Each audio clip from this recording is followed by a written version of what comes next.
આ તે તમે જે જોઈ રહ્યા છો રડુ ગામ, ખેડા જિલ્લા, તાલુકો જિલ્લો ખેડા. આ મંદિરનું નામ છે કામનાથ મહાદેવ. જે મનની મનોકામના પૂરી થાય એટલે કામનાથ મહાદેવનો ઇતિહાસ છે. આજથી 650 વર્ષ પહેલાં અમારા ગામમાં મહાદેવનું મંદિર અમારા ગામના જયસિંહભાઈ હીરાભાઈ પટેલ અહીંયા મંદિર ન હોવાથી ત્યાંથી 7 કિલોમીટર ગુણાજ ગામ જઈએ એટલે 7 કિલોમીટર ગામે એવો નિયમ કે દાદાના દર્શન કર્યા પછી ઘરે આવીને ચા પાણી એવું કરવું. એટલે અહીંયાથી 7 કિલોમીટર નિત્ય ચાલીને જાય. તો બાજુમાં વાત્રક નદી જાય. નાનપણથી શિવ ભક્તિમાં લીધ નાનપણથી અમનો નિયમ. એક દિવસ વાત્રક નદીમાં 7 દિવસ પૂર આવ્યું.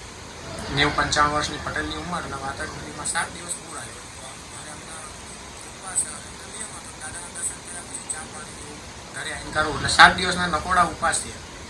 એટલે પછી શરીરની સ્ટેમિના 90-55 વર્ષની ઉંમર શરીરની સ્ટેમિના રહીને એટલે મનોમન મહાદેવજીને અને પ્રાર્થના કરી દાદા મારી કોઈ સ્ટેમિના નથી હું ત્યાં સુધી આવીશ પણ તમે એક કૃપા કરો મારા ગામ રડુ બેઠા બેઠા તમારા નિત્ય દર્શન કરો.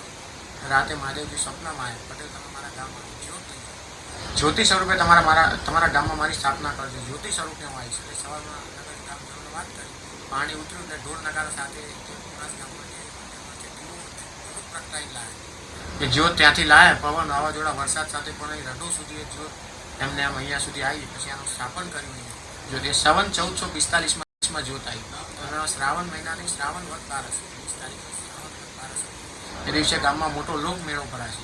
એટલે જ્યોત આવી એટલે પછી પહેલાં પશુપાલકો ગામમાં વધારે હતા. એટલે એક નિર્ણય કર્યો કે જ્યોત આવી છે એટલે એમાં ગીતો પૂરું પડ્યું. એટલે પશુપાલકોને કીધું કે પહેલાં વલણવાનું ગીત તમારે બધા મંદિર મંદિરોમાં આપે.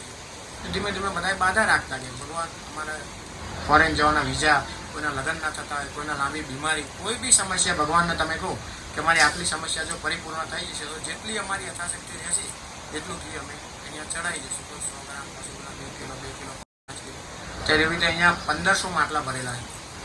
4 બક્સ ભર્યા 1500 માટલા. એક માટલામાં 40 થી 50 કિલો સમજ જેવા 1500 માટલા ભરેલા. વર્ષો જૂની હોવા છતાંય 400-500 વર્ષ જૂની હોવા છતાંય પણ બગડતું નથી. એ ઘીનો ખાવા પીવા વેચવામાં કોઈ ઉપયોગ નથી. બહાર અત્યારે અખંડ યજ્ઞ ચાલે યજ્ઞમાં વપરાય અને ગામના અમારા 4-5 મંદિરો એમાં દીવાબત્તીમાં ઉપયોગ થાય. બાકી ખાવા પીવા વેચવામાં કોઈ નહીં.